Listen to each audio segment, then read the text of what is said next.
Yes, my friends, things are heating up behind the scenes with the Miami Dolphins, and we need to talk about an important topic. We know the quarterback position is one of the most important in American football. And man, the Miami Dolphins can't afford to get this wrong. I really want to see the Dolphins in the Super Bowl. It's a dream of mine, and why not this year? Many fans believe Malik Willis is up to the task, while others say Tua Tagovailoa will be missed. I want to know which side you're on. Do you think it's time to believe in Malik Willis? Or would you want Tua back with the Dolphins if it were possible? Leave your opinion here. If you've been a Miami Dolphins fan for over 15 years, smash that like button. All right, let's talk about Malik Willis. There's a reason so many fans are keeping a close eye on him. When you carefully analyze footage of his plays, you notice fascinating details that could completely change the conversation surrounding him. Malik arrives as a player with huge potential for development.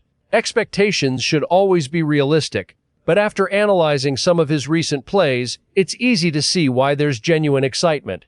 It's not just about having another quarterback on the roster. It's about looking at the traits he brings and asking whether those skills can evolve within Miami's system. The first thing that immediately stands out is his arm talent. There are quarterbacks who can throw the ball hard, but that alone doesn't guarantee success. What makes Willis interesting is the combination of arm strength and the confidence to attack the defense deep. In one of the first plays analyzed, he identified the defensive formation before the snap, stayed calm in the pocket, held the safety's attention with his eyes just long enough, and delivered a deep throw with exceptional precision. It wasn't a pass where the receiver was wide open. In fact, the defender stayed close throughout the play. The ball simply arrived exactly where it needed to go. Those are the types of throws that make coaches believe there is more potential waiting to be developed. Another thing that deserves attention is how comfortable he appears inside the pocket. There has always been a perception among some fans that an athletic quarterback immediately wants to run at the first sign of pressure. That wasn't what showed up during these plays. Instead, there were multiple examples of Willis standing tall, reading the defense, trusting the protection, and working through his progressions before making a decision. That matters. Playing quarterback in the NFL is about much more than having great physical tools. Reading coverages, manipulating safeties, understanding leverage, and recognizing where defenders are moving before releasing the football are all part of becoming a complete quarterback. Several of the plays highlighted exactly those qualities.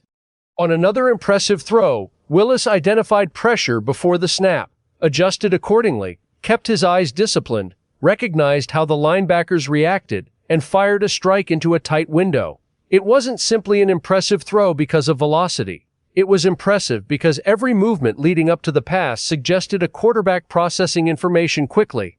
That is something Dolphins fans should pay attention to. Of course, nobody is suggesting that one game or one collection of film suddenly guarantees future success.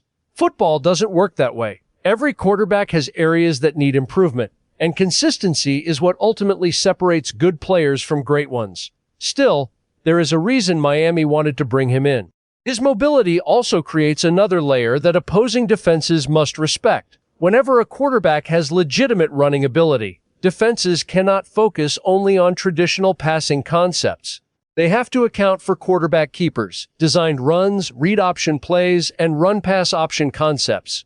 That hesitation can create opportunities across the entire offense. Even when Willis wasn't scrambling, defenders still had to think about the possibility. That changes everything. There was another sequence that perfectly demonstrated this. Pressure arrived, but instead of panicking, Willis subtly slid inside the pocket. It wasn't a dramatic escape. He simply moved enough to force one defender to react. That tiny movement created the throwing lane he needed. Rather than taking off and running, he kept his eyes downfield and delivered an accurate sidearm throw around the defender. Those are the small details that often separate experienced quarterbacks from players who rely only on athletic ability. Pocket movement doesn't always show up on highlight reels, but coaches love it because it keeps passing plays alive without exposing the quarterback to unnecessary hits. Throughout the breakdown, another point became very clear. Willis wasn't forcing difficult throws just because he has the arm to attempt them. When the defense presented the check down, he took the check down. That's smart football. Fans sometimes become frustrated when quarterbacks throw underneath instead of chasing big plays every snap. But experienced quarterbacks understand that taking the easy completion often leads to bigger opportunities later. Moving the chains keeps drives alive and forces defenses to adjust. Football is about making the correct decision, not always the spectacular one. Another encouraging observation involved how comfortable Willis appeared reading defensive rotations after the snap. Defenses rarely stay exactly where they line up before the play begins. Safeties rotate. Linebackers drop. Corners disguise coverage. Quarterbacks must process those movements in seconds. Several examples showed Willis recognizing those adjustments quickly enough to attack the right area of the field. Again, nobody should expect perfection overnight. Development takes time, but these are traits worth building upon. Naturally, excitement should also be balanced with patience. Every offseason creates optimism across the league. Every fan base finds reasons to believe this year will be different. The smartest approach is to stay encouraged without placing unrealistic expectations on any one player. It's much better to be pleasantly surprised than deeply disappointed. Now let's shift to another topic that generated plenty of discussion among Dolphins fans. Why didn't Rasul Douglas sign with Miami? At first glance, many people immediately assumed the answer had to be money. But when looking closer, that explanation simply doesn't seem to hold up. Miami reportedly had enough salary cap space to make a move if they truly wanted to. His contract wasn't considered impossible to fit under the cap. Financial limitations alone don't appear to explain why the deal never happened. That opens another possibility. Free agency is always a two-way conversation. Fans sometimes speak as though teams simply decide to sign a player, and that's the end of the process. It doesn't work that way. The player has to want the opportunity too. Both sides must believe the partnership makes sense. It's entirely possible that Miami evaluated the situation one way, while Douglas evaluated it another. Neither side necessarily has to be wrong. Sometimes timing simply doesn't align.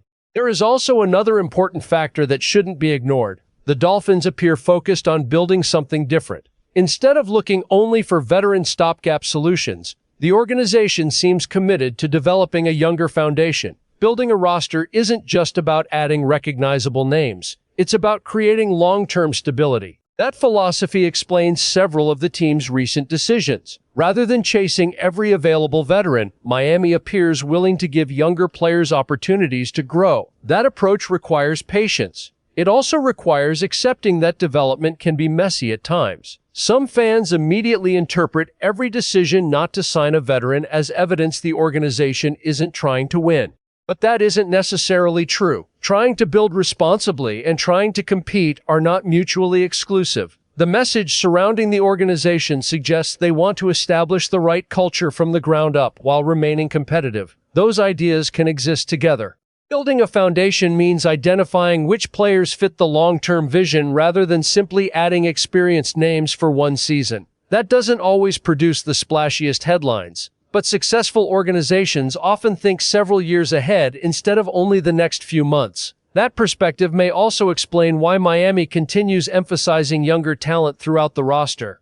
Developing players internally creates continuity. It creates financial flexibility. And eventually, it creates a roster that grows together. Of course, fans always want immediate results.